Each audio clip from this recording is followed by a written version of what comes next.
Hi, everyone. I'm so glad you're back. We're going to do part one right now with Stacey Piedrahita. She's here to spread her heart connection. She's a nurse and a spiritual teacher. Stacey, can you tell us why you're here today and about a little bit about your near-death experience? Sure, absolutely. Thank you for having me. Basically, today I'm celebrating my 1 year hospital anniversary.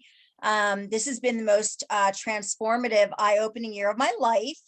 I released a book. I became a Reiki master. There's so much I've been able to overcome. I self-healed from several autoimmune diseases, and now I'm just sharing my story so women out there can kind of resonate and not feel so alone. Pretty much it. Beautiful. I love that. And in a moment, I'm going to share your book. I want to explain too why I'm here. My email is growthfactor.org@gmail.com. We're going to share all of ways you can get in touch with Stacey Piedrahita. And I'm here because I had anxiety, doom, stress, and I still have all that. We all have challenges, but I don't feel that way anymore. It was in my diaphragm. I didn't want to wake up in the morning. It was horrible.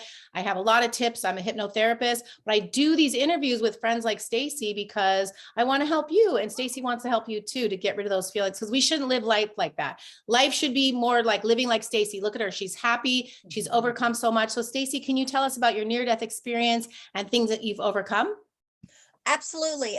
Well, 4 years ago, I truly started my spiritual awakening.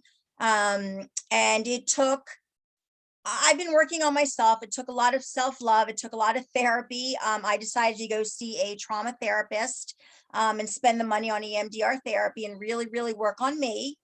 And that started about 2 years ago, over Memorial Day weekend.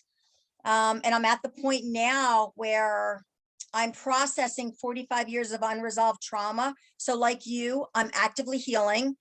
And I feel like, why should I wait until I'm on the other side saying, oh my gosh, I healed everything. There are some battles that I had to keep private, but right now I'm willing to come forward to help women with PTSD or complex PTSD, suicidal ideations, anxiety, depression. I've walked in more shoes than in the Kardashian closets. So I just feel like now's the time for me to make some women feel not so alone, because I felt entirely alone with my battle in my own head. So you can totally relate with that one, I'm sure. Yep. Yeah, it really is all in our head because we've all been through struggles. Sometimes it's every day, it's every month, every week. Like, oh my gosh, are you kidding me? I thought I've been through these challenges. Can't my life be easy? But no one's life is easy. So do you want to start with your near-death experience or other spiritual experiences? And in part two, we can do a lot more details. But here, before we are done, I'd like to share everything of how people can reach out to you. Sure. Well, my NDE, it'll be April 24th, was my near-death experience. I believed I was on my way out. If it was God's will, I was okay with it, even though I went kicking and screaming. And honestly, I've always been a very happy, positive person the last couple of years, but it wasn't until I had my near-death experience that God said to me, child, enough. Let me take all of your pain away. That was the night I surrendered. And I said to God, I would be willing to do anything in order to heal. And ever since then, I also had a crazy Kundalini awakening, which is I needed the feminine energy. I'm very masculine. I'm very strong personality. So between my NDE and my Kundalini awakening, I wake up now every day. Every day is magical. Every day is mystical. Every day is ease and flow. I'm aligned with my higher power now, and it's an amazing way to go through life. So yeah, that's it in a nutshell. Beautiful. If there's such a thing as past lives, I know some people aren't comfortable with that, especially people of the Christian faith. So I don't want to say reincarnation, past lives. I don't know what it is, but for me, I also felt masculine. My whole life, I felt my friends would cry. I wouldn't cry. I feel like even the way my father raised us, I just felt like I must have been, I don't know, just felt so male. And now that I've have friends, by the way, if you either click below or above, you'll see my friend Kathy, her son remembers his past life. So that opened me up to call it cell memory for those of you not uncomfortable with past lives. Right. But maybe can you give us some detail, Stacey, of maybe your near-death experience or something spiritual like that happened to you that woke you up? Or I think near-death experience would be fun to talk about. Sure. Oh my God. And this is what I love talking. I don't like talking about my trauma.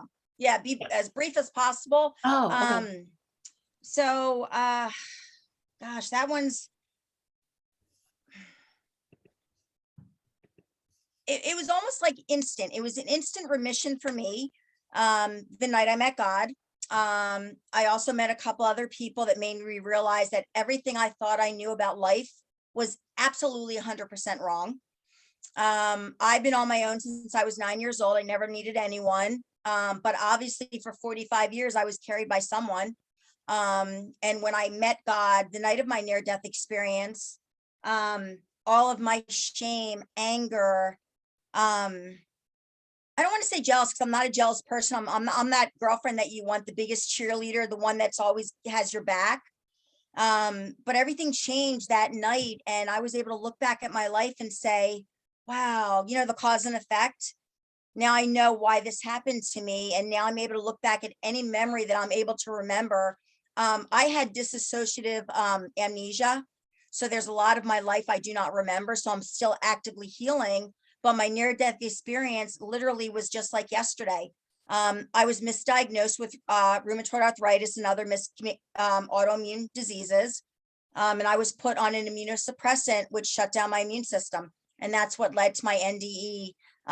Last year at this time, on this day, I went into the hospital thinking I had a heart attack.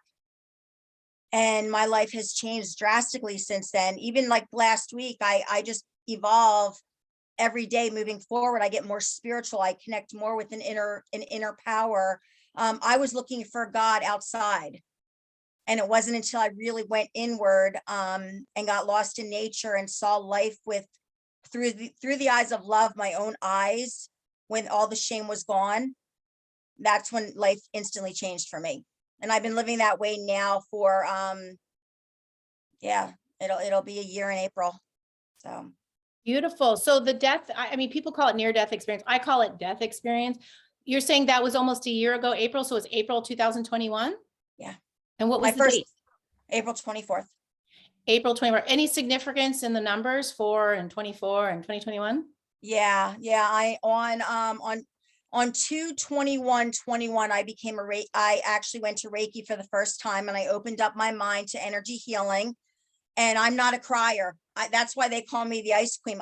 Ice queen. Ice queen. I don't, like, I've got the poker face. You'll never see me sweat. But oh, see, and again with the brain fog, I forgot what you asked me.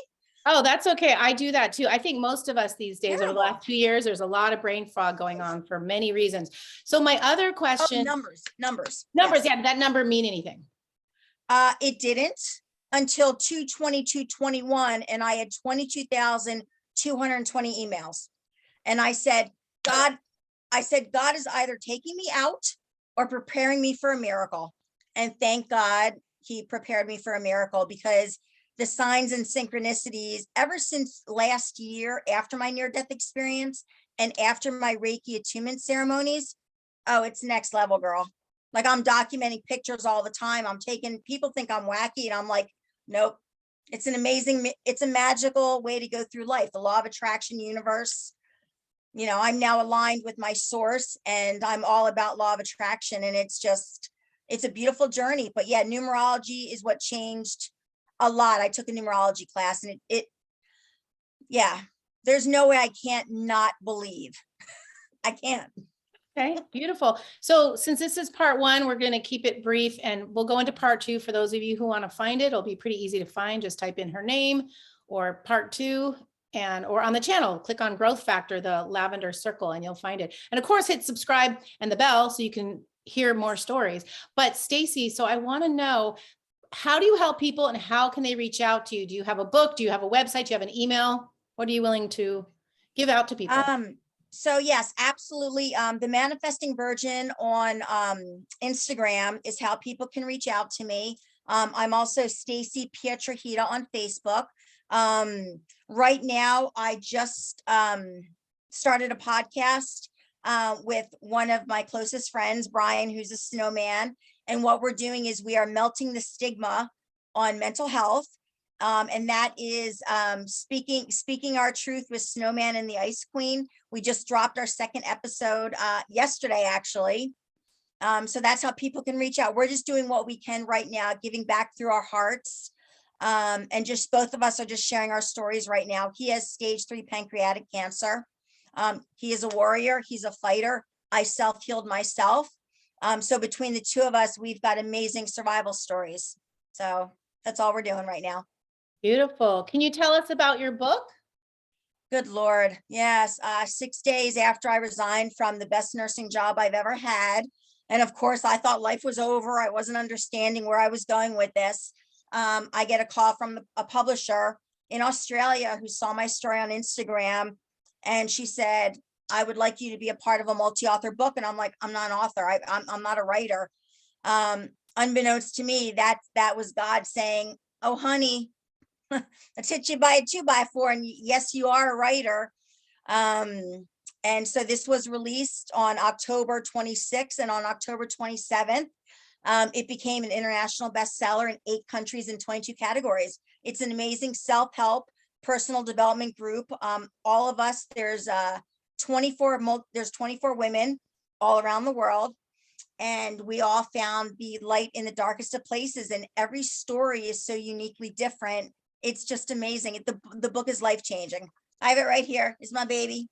Mwah. Beautiful. Thank you for It sharing. changed my life. Before we go into part 2 with a lot more detail, I'm going to try to think of every question that everyone wants to know. I'll put everything in the description. Stacey's Instagram, her group on Facebook, her book, anything she tells me to put in there, I'll put in there. And is there anything else you want to say, Stacey, before we get into more details? Find happiness within.